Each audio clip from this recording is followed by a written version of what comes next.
தேர்தலேயே பொய் சொல்வதற்கு ஆஸ்கார் விருது வழங்க வேண்டும் என்றால் தமிழக பாஜக தலைவர் அண்ணாமலைக்கு தான் வழங்க வேண்டும் எனவும் அவர் உலக மகா பொய்யர் எனவும் அதிமுக முன்னாள் அமைச்சர் ஜெயக்குமார் கடுமையாக விமர்சித்துள்ளார். அதாவது அண்ணாமலை போல ஒரு பொய் சொல்றதுக்குன்னு ஒரு ஆஸ்கார் அவார்டு, உலகத்திலே ஒரு மகா பொய்யன் அப்படின்னா அண்ணாமலை தான் சொல்லும்.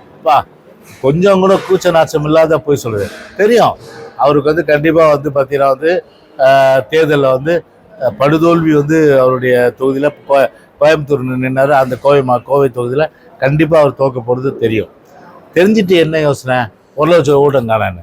1,00,000 ஓட்டு காணான்னு போனவங்க அண்ணாமலைக்கு ஆதரவு ஆர்ப்பாட்டம் பண்ணுறாங்க.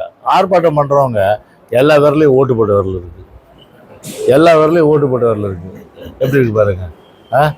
1,00,000 ஓட்டுனா நம்பக்கூடியதாக இருக்காது. ஏதோ ஒரு பூத்துக்கு பார்த்தீங்கன்னா எல்லாம் இங்கெல்லாம் நாங்கள்லாம் பல எலெக்ஷனை சந்தித்தவங்க. ஒரு பூத்துக்கு பார்த்தீங்கன்னா ஒரு 10 ஓட்டு 15 ஓட்டு 20 ஓட்டு இல்லை 50 ஓட்டு கூட போகலாம். அதை மாதிரி பார்த்தா டெத்து ஷிஃப்டடு இது மாதிரி. ஆனால் இந்த எலெக்ஷன் பொறுத்தவரை தேர்தல் கமிஷன் வந்து சொதப்பிடுச்சு. அது நம்ம ஒத்துக்கொண்டாகணும். ஏன்னா பல பேருடைய வாக்குகளில் ஏன்னா எப்படி ஒரு கிராமத்தில் உள்ளவங்க அவங்க லேப்டாப் வச்சு ஆன்லைனில் வந்து முனியம்மா கண்ணம்மா அப்புறம் வந்து இவங்க அவங்கன்னு சொல்லி பேரை தேடிட்டு இருப்பாங்களா? அவங்க அரசியல் கட்சி தான் கடமை செய்யுது. ஒவ்வொரு தடவை ஓட்டு போட்டவங்க பேர் அந்த லிஸ்ட்டில் வந்து தானே இருக்கு. எப்படி திடீர்னு காணாமல் போவோம்? நான் கேட்குறேன், திடீர்னு எப்படி காணாமல் போவோம்? புதுசாக வந்து என்ரோல் பண்ணவங்க அவங்க வந்து செக் பண்ணிக்கலாம். ஏன்னா நம்ம என்ரோல் பண்ணோம், நம்ம பேர் இருக்கே இல்லைன்னு செக் பண்ணிக்கலாம். புரியுதுங்களா? எனக்கு ஐடென்டி கார்டு கொடுத்துருக்கு, அது எலெக்ஷன் கமிஷன் கொடுத்துருக்கு. நான் வந்து 1991 போட்டிருக்கேன், 96 போட்டிருக்கேன், 2001 போட்டிருக்கேன், 2006 போட்டிருக்கேன், 2011 போட்டிருக்கேன், 2021 போட்டிருக்கேன். அப்போ என்னுடைய ஓட்டு வரிசையாக வந்து தானே இருக்கு. திடீர்னு எப்படி வந்து காணாமல் போவோம்? அது எப்படி காணாமல் போவோம்? அதை வந்து பார்த்தா ஒவ்வொரு முறையும் பார்த்தீங்கன்னா 6 கோடி பேர் 6 கோடி வாக்காளர் இருக்கு. 6 கோடி சில்லற வாக்காளர் இருக்கு. 6 கோடி பேர் லேப்டாப் வச்சுட்டு அவங்க பேர் வந்துச்சா இல்லையான்னு பார்த்துன்னு இருக்கணும். எப்படிங்க சாத்தியக்கூறுது? அப்படி எல்லாமே பார்த்தா கிராமத்தில் உள்ளவங்களாம் எல்லாருக்குமே வந்து கணினி ஆப்ரேட் பண்ண தெரியுமா? எலெக்ஷன் கமிஷன் வெப்சைட்டை ஆப்ரேட் பண்ண சரி, இங்கே இருக்கிறவங்களே கேளுங்க, எத்தனை பேர் எலெக்ஷன் வெப்சைட்டை வந்து ஆப்ரேட் பண்ண தெரியும்னு கேளுங்க. தெரியாது. இவங்க எல்லாம் போயிட்டாங்கன்னா இது அங்கே போய் அந்த சென்டரில் போய் உட்கார்ந்தா பார்க்க முடியாது. அவர் எத்தனை பேர் வந்து பார்க்க முடியும்?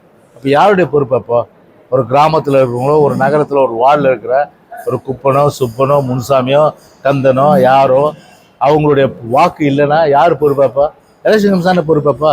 தொடர்ச்சியாக வாக்கு அளித்தவங்களுக்கு வாக்கே கிடையாது. அது கார்டு இருக்குது, எலெக்ஷன் கமிஷன் கொடுத்த கார்டு இருக்குது. ஆனால் இதில் கிடையாது, உள்ளே போனால் அந்த லிஸ்ட்டில் கிடையாது. அந்த மாதிரி எல்லாம் குளறுபடி. ஒரு டெத்து அதை நீக்குங்க, ஷிஃப்டடு அதை எடுங்க, பிரச்சனை இல்லை. ஆனால் இருக்கிற வாக்கெல்லாம் கூட காணாமன்றது நிச்சயமாக வந்து தேர்தல் கமிஷனுடைய ஒரு முழுமையான ஒரு சொதப்பல் தான் இது. இல்லை அது ஏற்கனவே பொதுச்செயலாளர் பற்றில கண்டனம் தெரிவிச்சாரு. கட்சியின் சார்பில் அன்றைக்கி வந்து பார்த்தீங்கன்னா ஒரு தலைமை கழகத்தில் அன்றைக்கி நாங்களும் அன்றைக்கி கண்டனம் தெரிவிச்சிட்டோம். அன்றைக்கி மத துவேஷ பேச்சுன்றது கூடாது. மக்களை பிளவுபடுத்தி பிரிட்டிஷ்காரன் தான் செய்வான் அந்த வேலையை. யார் செய்வா?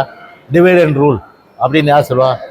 பிளவுபடுத்தி ஆள்ன்றது அந்த வேலையை வந்து மோடி செய்கிறாரா? இப்போ எல்லாமே வந்து சமம் தானே, all are equal before law அப்படி சொல்கிறோம்.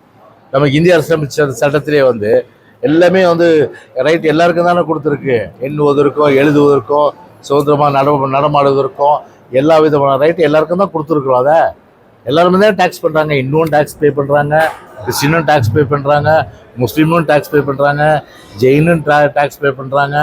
அப்புறம் வந்து எல்லா சிறுபான்மையிலேருந்து எல்லா மக்களும் வந்து டேக்ஸ் பேர் தான். அவங்க மட்டும் வந்து பார்த்தா டேக்ஸ் பே பண்ணாமல் இருக்காங்களா? ஆனால் அவங்கள வேறுபடுத்தி மதத்தினால் வந்து பிளவுபடுத்தி அதன் மூலம் வந்து ஆதாயம் பெறலாம் என்ற தேர்தலில் நினைப்பெற்றது நிச்சயமாக வந்து பார்த்தீங்கன்னா ஏற்றுக்கொள்ள முடியாத ஒன்று. ஆனால் இந்த அளவுக்கு வந்து ஒரு பிரதமருடைய அந்த பேச்சு என்பது ஒரு தரம் தாழ்ந்த பேச்சாக தான் நிச்சயமாக வந்து அதை நம்ம எடுத்துக்க முடியும்.